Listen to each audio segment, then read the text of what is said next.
All right, good morning, everybody. Hey, I'm so glad that you could join and be here. It's a great day to learn about history, right, everybody? Hey, so make sure as you're coming in, you are seeing the bell ringer.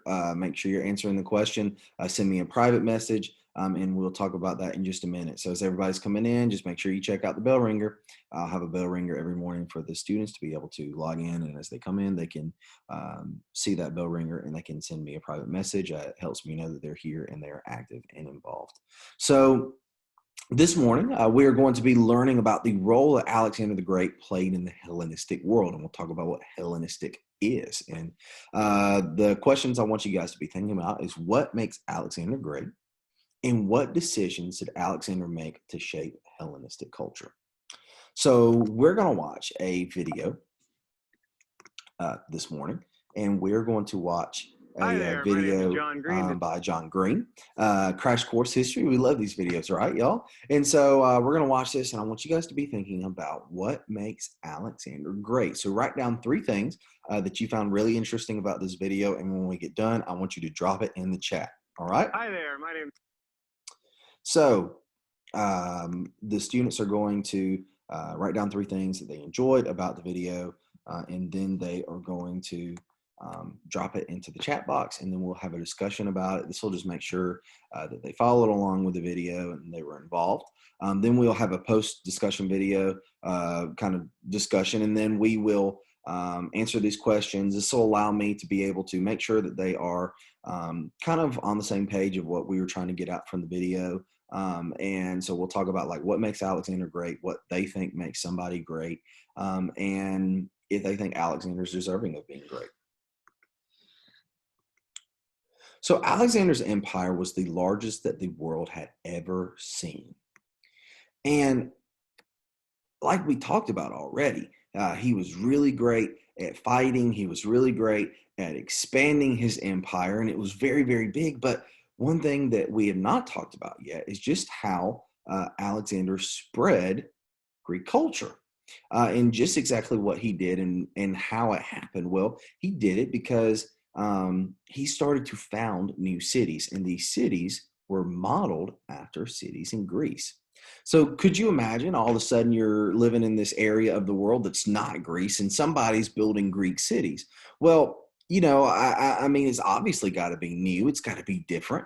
I mean, he's building temples, he's building theaters, just like those in Greece, and so obviously, like Alexander, if he's going to do something, he's going to do it right, and so we can see, like in this picture right here to the right, that he had a theater, he had temples,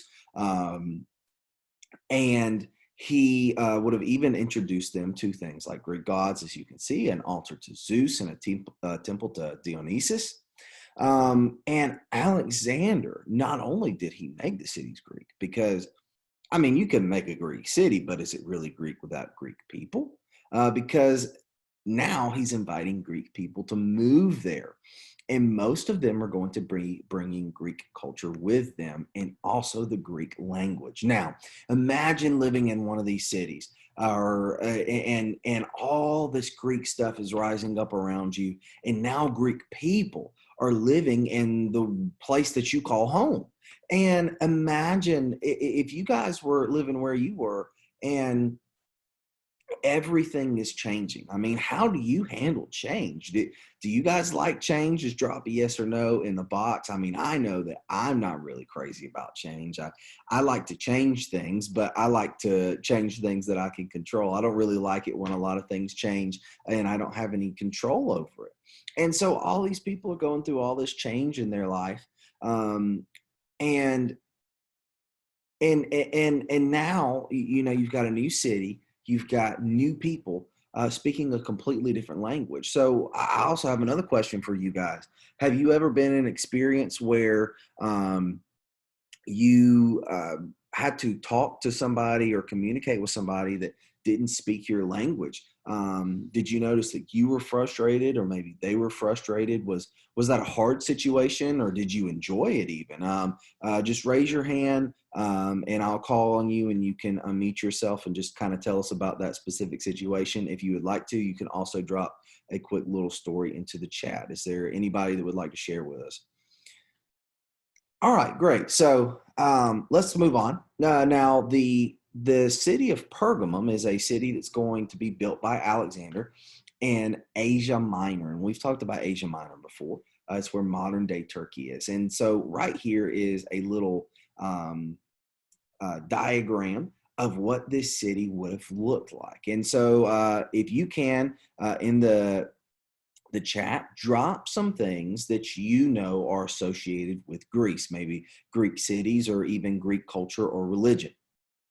So now the students are probably going to drop things like Athena, Dionysus, Zeus, probably talk about the agora and the temples, and even maybe the theater. Those are specific to Greece. All right. So, yeah, I mean, Pergamum was full of Greek things. He would have introduced temples and altars to the Greek gods that these people didn't even know before. And he's also introducing the agora, something that was very unique to Greek cities. So all this stuff is changing around them, and not only is their city changing, the people are changing, but now they're being introduced to Greek art and literature and even science. I mean, we've talked about how the Greeks enjoyed education, and how a lot of the Greeks were very into expanding upon their culture. And so Alexander really admired this culture, and so he made sure that these things extended beyond Greece. And so Greek art, literature, and science are going to start spreading into these lands. Well, even though Alexander was responsible for spreading Greek culture, he made an impactful decision. And this decision is going to be regarding the people that he conquered. Now, imagine, like I said, all this stuff is changing.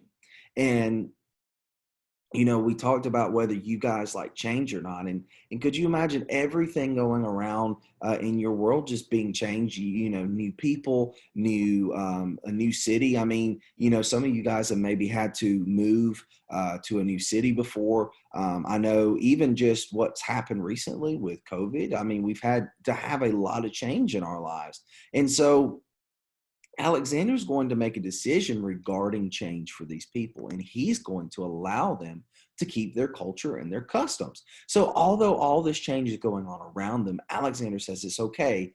You can keep the culture and the customs that you have before.